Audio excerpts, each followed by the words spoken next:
Hello दोस्तों। तो friends, आज हम पढ़ेंगे कक्षा 10वीं गणित प्रश्नावली 3.4 का पहला प्रश्न। प्रश्न बोल रहा है निम्न समीकरण युग्म को विलोपन विधि और प्रतिस्थापन विधि से हल कीजिए। तो दोस्तों, सबसे पहले हम जानेंगे कि ये विलोपन विधि क्या है और प्रतिस्थापन विधि क्या है। अगर हम इन दोनों को अच्छे से समझ लेते हैं तो हमको सवाल को हल करने में बहुत ही सरलता से और बहुत ही आसान तरीका से हल कर लेंगे। तो चलिए सबसे पहले हम जान लेते हैं विलोपन विधि क्या है, विलोपन मतलब क्या होता है। उससे पहले यहाँ पे लिखा है युग्म, तो इसका मतलब होता है जोड़ा, यानी समीकरणों की जोड़ा। जैसे कि यहाँ पे एक समीकरण है और यहाँ पे भी एक समीकरण है, इस तरह से दो समीकरण हो गए, दो समीकरणों का एक जोड़ा। तो इसीलिए यहाँ पे बोला गया है निम्नलिखित या निम्न समीकरण युग्म। अब हम जानते हैं विलोपन का मतलब।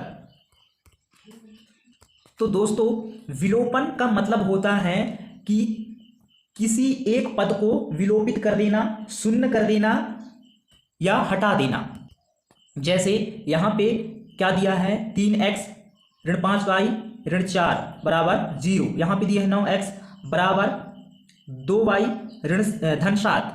तो यहां पर हम x पद या y पद को क्या कर सकते हैं, विलोपित कर सकते हैं। चलिए सबसे पहले इस समीकरण को अच्छा से हम लिख लेते हैं, ठीक है।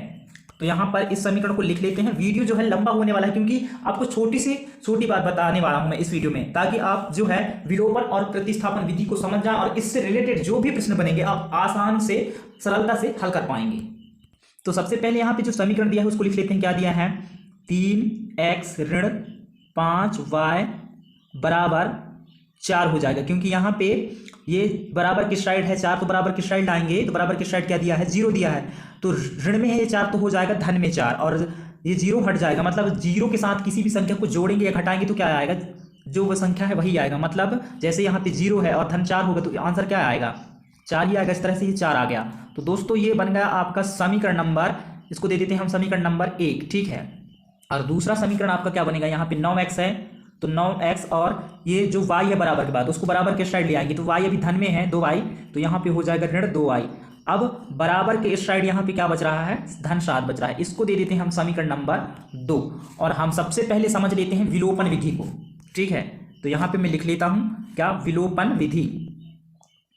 स्टेप बाय स्टेप, बिल्कुल भी आप वीडियो को स्किप मत कीजिए, ध्यान से देखिए और समझिए, आपको बिल्कुल क्लियर ही समझ में आएगा और आप इस तरह के सवाल बहुत ही आसानी तरीके से हल कर सकते हैं। तो दोस्तों, बने रहिए आप वीडियो के साथ। और यहाँ पे हम समझते हैं सबसे पहले किसको, विलोपन विधि को, है ना। तो विलोपन का मतलब होता है कि किसी एक पद को विलोपित कर देना, ठीक है, गायब कर देना या शून्य कर देना। तो जैसे यहाँ पे दिया है हमारा समीकरण नंबर क्या, 3x ऋण 5y बराबर 4, ये आपका समीकरण नंबर 1 है। और दूसरा है 9x, ये चलिए 9 को अच्छा से बना लेते हैं, 9x ऋण 2y बराबर 7, ये आपका दूसरा समीकरण है। तो यहाँ पर अगर आप ये x वाले को यानी 3x और 9x को विलोपित करना चाहते हैं या 5y ऋण 2y को विलोपित करना चाहते हैं, इनमें से किसी एक को विलोपित करना होता है, या आप x वाले को कर सकते हो या y वाले को कर सकते हो। तो इनको विलोपित कैसे किया जाए, जब दोनों बराबर होंगे। जैसे यहाँ पे 3x है, ये मिट गया, यहाँ पे कितना था 3x है तो नीचे भी 3x आएगा, या फिर यहाँ पे 9x है तो ऊपर भी 9x आएगा, और एक धन में और एक ऋण में रहेगा, तब विलोपित होगा या कैंसिल होगा या कट जाएगा या शून्य हो जाएगा। तो अब इसको कैसे हम, जैसे यहाँ पे नीचे 9x है तो ऊपर भी 9x करें, या फिर y वाले को अगर विलोपित करने हैं तो इन दोनों को कैसे हम बराबर करें और एक को धन में लें और एक को ऋण में, तब ही विलोपित हो पाएगा। तो चलिए ध्यान से इसको समझते हैं। देखिए यहां पे हम क्या करेंगे, ये जो y वाले हैं इसको हम विलोपित करते हैं, ठीक है, y पद को विलोपित करते हैं। तो ये जो 2 है, समीकरण नंबर 2 में 2 है, y का गुणांक कहलाएगा ये। इस गुणांक का गुणा समीकरण नंबर 1 में कर देते हैं, तो गुणित 2 लिख दिए। और ऊपर दिया है y, उसका गुणांक है 5, इस 5 का गुणा कर देते हैं हम समीकरण नंबर 2 में। अब जो है ये y जो है बराबर आ जाएगा, कैसे, गुणा करने पर। चलिए गुणा करते हैं। तो सबसे पहले 2 का गुणा होगा 3x के साथ, तो 3 दूना 6 हो जाएगा, और x है तो x, फिर ऋण 5 दिया है तो ऋण 5 का गुणा 2 के साथ होगा तो 10 हो जाएगा, और y दिया है साथ में तो y हो जाएगा। फिर बराबर यहाँ पे 4 बोल रहा है तो 4 गुणा 2 के साथ होगा तो 4 दूना 8 हो जाएगा।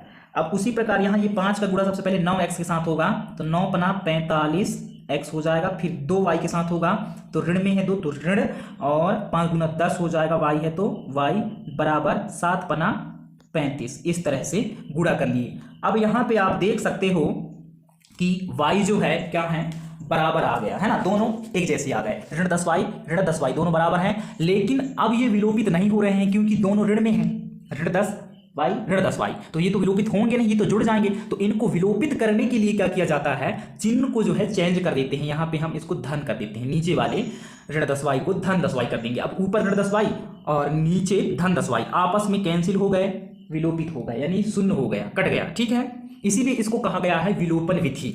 अब यहां से क्या करते हैं हम, यहाँ जो इसके साथ में है इन सभी का चिन्ह चेंज कर देंगे। तो जैसे कि ऊपर धन में है 6x और नीचे भी धन में है 45x, तो नीचे वाले को हम ले लेते हैं किसमें, ऋण में, क्योंकि ऊपर धन में है तो इसको ऋण में ले लेंगे। उसी प्रकार यहाँ ऊपर 8 जो है धन में है, तो नीचे 35 भी धन में है, तो इसको हम कर देते हैं ऋण में। इस तरह से सभी का चिन्ह चेंज करना है, क्योंकि विलोपित करने के लिए चिन्ह चेंज करना पड़ता है। अगर ऐसी कंडीशन आती है तो दोनों अगर धनात्मक हो गए तो चिन्ह चेंज करना पड़ेगा, और दोनों ऋणात्मक हो गए तो ऊपर भी चिन्ह चेंज करना पड़ेगा। जैसे कि यहाँ पे आप देख सकते हैं कि ऋण 10y ऋण 10y, इसलिए नीचे के y को जो है हम क्या कर दिए, ऋण में ले लिए, धन में ले लिए, तब एक धन में बन गया और एक ऋण में बन गया। इस तरह से दोनों विलोपित हो गए, कैंसिल हो गए, शून्य हो गए, इसीलिए इसको कहा गया है विलोपित हो गया है, इसीलिए इसको कहा गया है विलोपन विधि। उम्मीद कर रहा हूं कि आप लोग अच्छे से समझ पाए। चलिए आगे बढ़ते हैं। तो दोस्तों यहां से अब क्या होगा, जैसे कि आपको पता है कि अब यहां 6x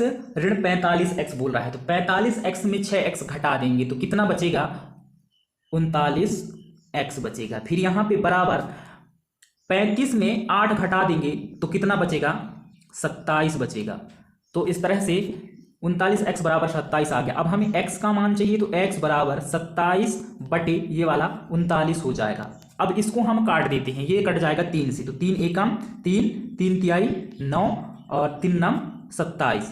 तो दोस्तों इस तरह से जो है हमारा x बराबर क्या आ गया, x बराबर आ गया, देखिए काटे हैं तो कितना आया है, 3 नम 27, यानी ऊपर 9 है, तो यहाँ पे 9 बटे यहाँ पे कितना आया है 13, तो ये आ गया 13। तो फ्रेंड्स इस तरह से ये आ गया आपका किसका मान, x का मान आ गया है। अब जो है यहाँ पे हम क्या करेंगे, इस x के मान को, ठीक है, ये x का मान आया है तो इसको ऐसे कोष्टक में रख लेते हैं, ठीक है।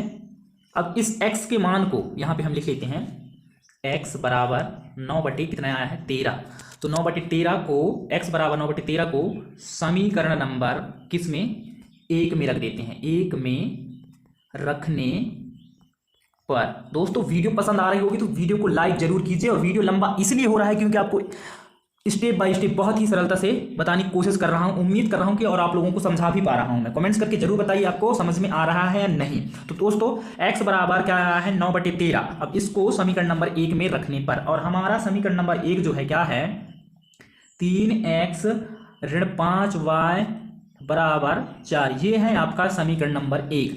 अब इसमें जो है हमें x का मान रखना है, तो 3, अब यहाँ 3 के साथ x जो है गुणा के रूप में है, इसलिए यहाँ पे गुणित x का मान आया है कितना, 9 बटे 13, तो x के स्थान पे 9 बटे 13, ऋण 5y है तो ऋण 5y बराबर 4 दिया है तो 4। क्लियर हुआ, हम आगे बढ़ें। तो चलिए फ्रेंड्स यहाँ से अब हम आगे बढ़ते हैं। अब यहाँ से क्या होगा, देखिए यहाँ 3 का बटे कुछ नहीं तो उसका बटे 1 मान लेते हैं। अब 3 का गुणा हो जाएगा 9 के साथ, तो 9 तिया 27, और 13 गुणा 1 के साथ, तो 13 एकम 13, ऋण 5y है तो 5y बराबर 4 है तो 4। अब यहाँ से आगे क्या होगा, यहाँ हम कर देते हैं क्या, अब पक्षांतरण, तो यहाँ पे लिख लीजिए पक्षांतरण करने पर, आप लिख लेना पक्षांतरण करने पर, मैं पक्षांतरण बस लिख दिया हूँ, आपको लिखना है पक्षांतरण करने पर। अब यहाँ दोस्तों पक्षांतरण करेंगे तो हमें y का मान चाहिए, इसलिए क्या करेंगे, सबसे पहले ऋण 5y को यहाँ लिखेंगे, और बराबर 4 दिया है तो बराबर 4 को, अब ये जो 27 बटे 13 है इसको बराबर के इस साइड लाएंगे, ठीक है। अब ये लेफ्ट साइड में, राइट साइड लाएंगे तो ये हो जाएगा ऋण में, क्योंकि लेफ्ट साइड है ये धन में, 27 बटे 13 अब हो गया ऋण में। तो इस तरह से ऋण 5y बराबर 4, ऋण 27 बटे 13 आ गया। अब यहाँ से आगे क्या होगा, ऋण 5y है तो ऋण 5y बराबर 13 का जो गुणा है 4 के साथ हो जाएगा, तो 13 दूनी 26, 13 39, 13 चौको 52, ठीक है। और ऋण 27 है तो ऋण 27, और बटे 13 है तो बटे 13, इस तरह से। अब हम आगे बढ़ते हैं। तो दोस्तों यहां से अब क्या होगा, अब जो है यहाँ ऋण 5y दिया है तो ऋण 5y फिर बराबर क्या बोल रहा है, 52 ऋण 27। तो 52 में जब हम 27 घटाएंगे तो क्या बचेगा, देखिए यहाँ पे बचेगा 25, है ना। 52 में 27 घटाएंगे तो बचेगा 25, बटे 13 है तो बटे 13। अब फिर आगे बढ़ते हैं हम यहाँ से, और यहाँ अब आगे होगा y का मान चाहिए, तो हम डायरेक्ट यहाँ से y बस लेंगे और बराबर 25 बटे 13 है तो 13, और बटे ये वाला ऋण 5 को ले लेंगे तो बटे ऋण 5 हो गया। अब यहाँ से जब और आगे बढ़ेंगे तो क्या हो जाएगा, y बराबर 25 बटे, ये 25 है, इसको अच्छे से बना लेते हैं, 5 को 25 बटे क्या है 13 है, फिर उसका बटे ऋण 5 दिया है तो ऋण 5, और ऋण 5 का बटे कुछ भी नहीं है तो हम क्या मान लेते हैं, 1 मान लेते हैं। अब यहाँ से हम आगे बढ़ेंगे तो दोस्तों क्या हो जाएगा, ये देखिए, बने रहिए आप वीडियो के साथ।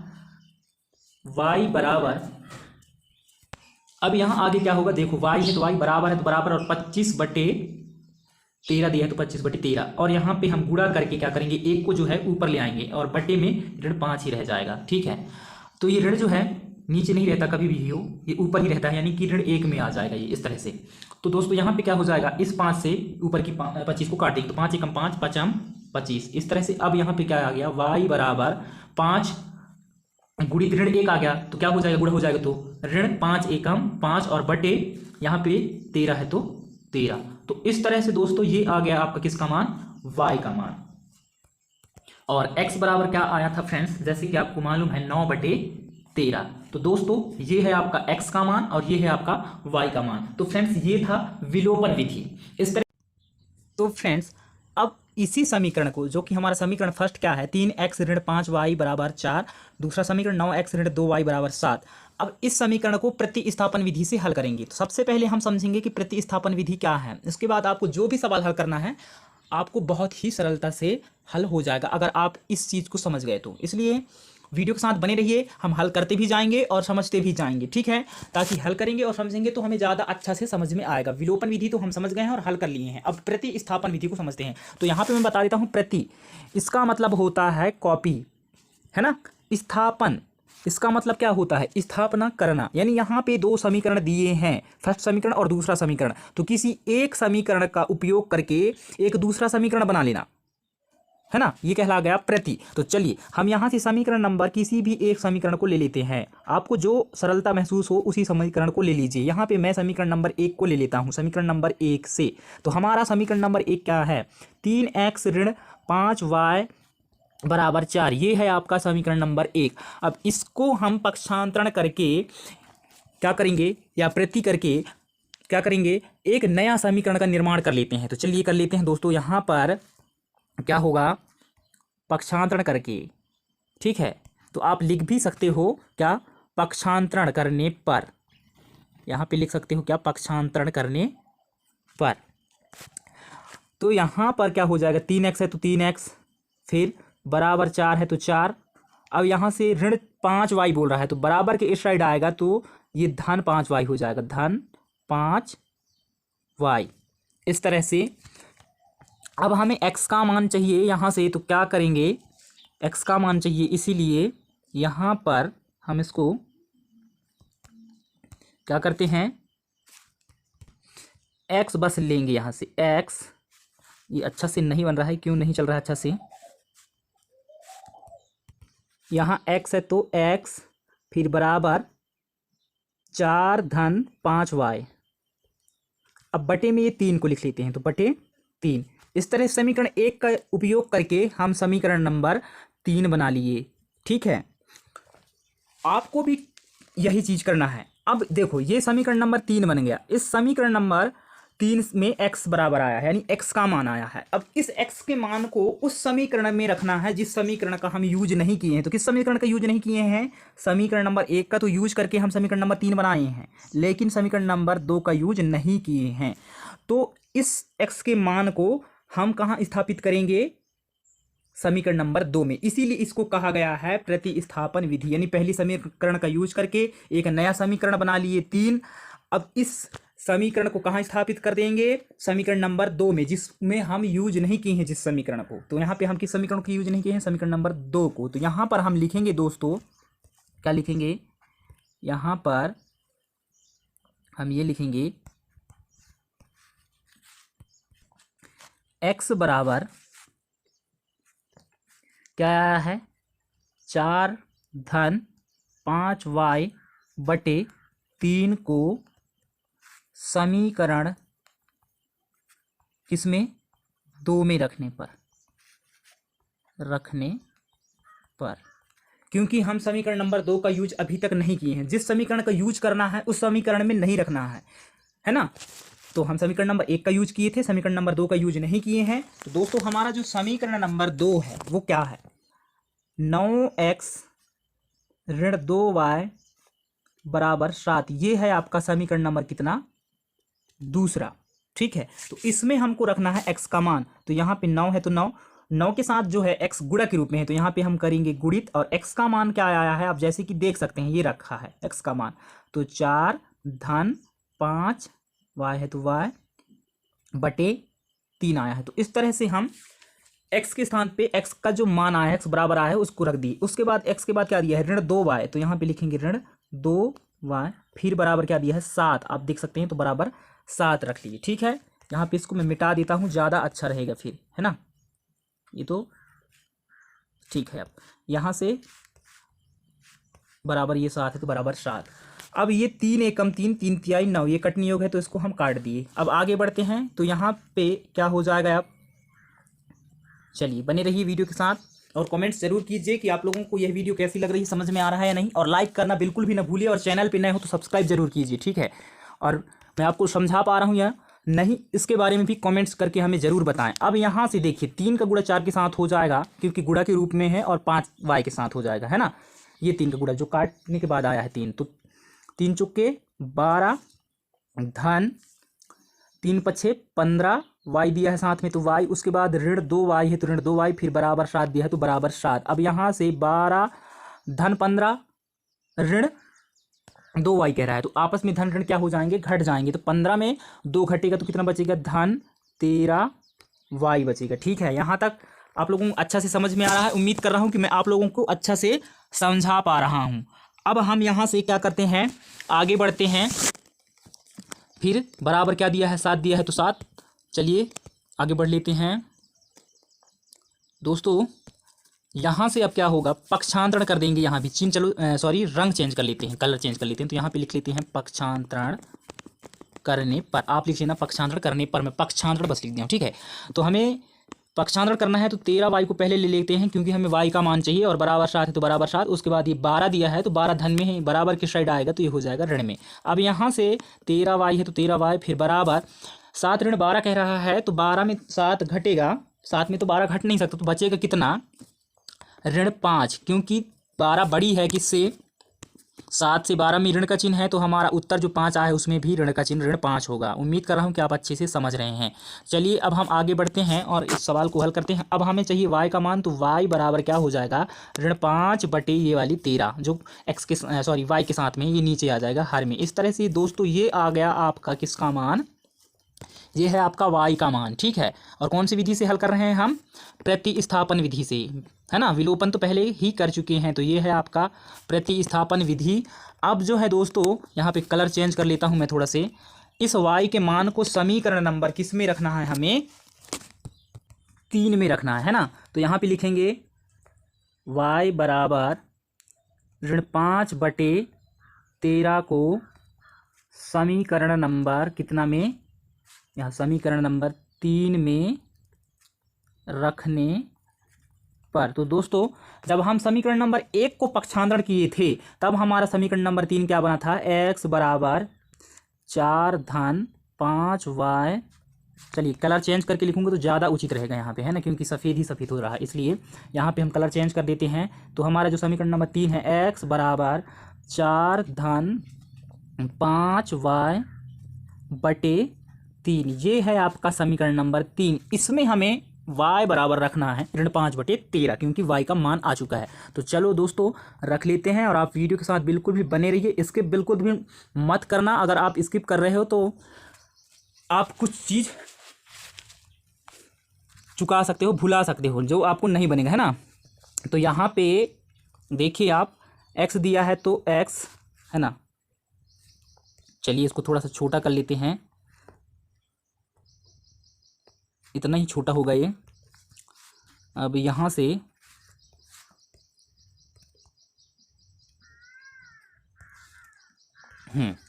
चलो x दिया है तो x, फिर बराबर 4 दिया है तो 4, फिर धन क्या दिया है 5, फिर क्या कह रहा है y, तो y जो है 5 के साथ गुणा के रूप में है, तो यहाँ पे हम गुणा का चिन्ह लेंगे। और y का मान आप देख सकते हैं कितना आया है, y बराबर क्या रखना है, ऋण 5/13, तो ऋण 5/13, ये 5 है, क्या आपको समझ में आ रहा है। चलिए 5 को अच्छे से बना देते हैं, ऋण 5 है ये, ठीक है। उसके बाद यहाँ पे देख सकते हैं आप 3 भी दिया है समीकरण नंबर 3 में, तो इन सब का 3 है ना। 4 धन तो 4 धन, 5 y कह रहा है तो 5 लिख दिए, गुणित y जो है गुणा के रूप में, y का मान ऋण 5/13 है तो ऋण 5/13, फिर 3 है तो सबका 3 है तो सबका 3। उम्मीद कर रहा हूँ कि आप अच्छे से समझ पा रहे हैं। चलिए आगे बढ़ते हैं यहाँ से। तो अब क्या होगा, यहाँ पर देखिए x दिया है तो x, फिर बराबर, फिर क्या बोल रहा है 4, और ये 5 का गुणा जो है ऊपर वाली 5 के साथ हो जाएगा, तो धन में है एक 5, एक ऋण में है, तो धन ऋण का ऋण 25, और बट्टे कितना है 13 है तो 13, और इन सब का बट्टे कितना है 3 है तो इन सब का 3।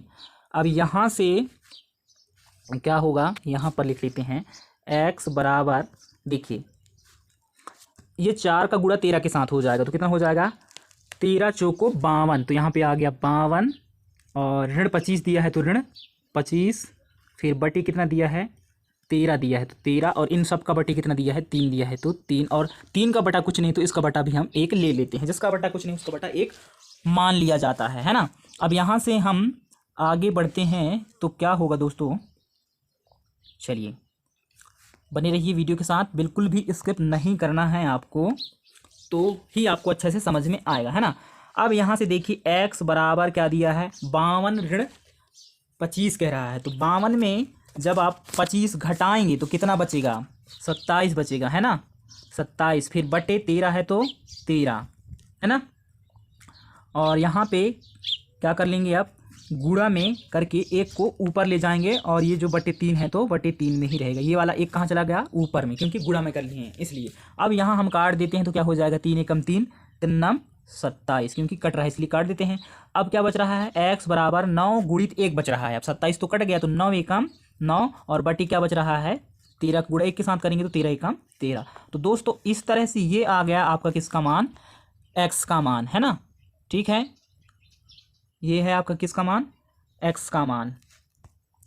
और जो y का मान आया है दोस्तों, आपको जैसे कि मालूम होगा y बराबर क्या आया है ऋण 5/13, तो ये है आपका y का मान और ये है आपका x का मान। तो उम्मीद कर रहा हूं दोस्तों कि आप लोगों को प्रतिस्थापन विधि और विलोपन विधि दोनों अच्छे से मैं समझाने में सफल रहा हूं। अगर आपको समझ में भी नहीं आया है तो ऊपर भी कमेंट्स करके ज़रूर बताइए कि मेरे अंदर कौन सी ऐसी कमियां हैं जो मैं आप लोगों को नहीं समझा पा रहा हूं। मैं अपनी कमियों को दूर करके और अच्छे से अच्छे और मेहनत करके प्रयास करके खुद और अच्छे से सीख के आप लोगों को सिखाने की कोशिश करूँगा। पूरी वीडियो देखने के लिए बहुत बहुत हृदय से धन्यवाद, और चैनल पे नए हो तो प्लीज़ चैनल को सब्सक्राइब जरूर कीजिए, और कमेंट्स करके ज़रूर बताइए कि आपको वीडियो कैसा लगा है। वीडियो को लाइक कीजिए ताकि मुझे मोटिवेट मिले और मैं और अच्छे से अच्छे प्रयास करके आप लोगों को इस तरह की वीडियो दे पाऊँ। थैंक यू सो मच, मिलते हैं नेक्स्ट वीडियो में। आप सभी लोग स्वस्थ रहें, मस्त रहें, आपका दिन मंगलमय हो, आपका भविष्य उज्जवल हो। Thank you so much.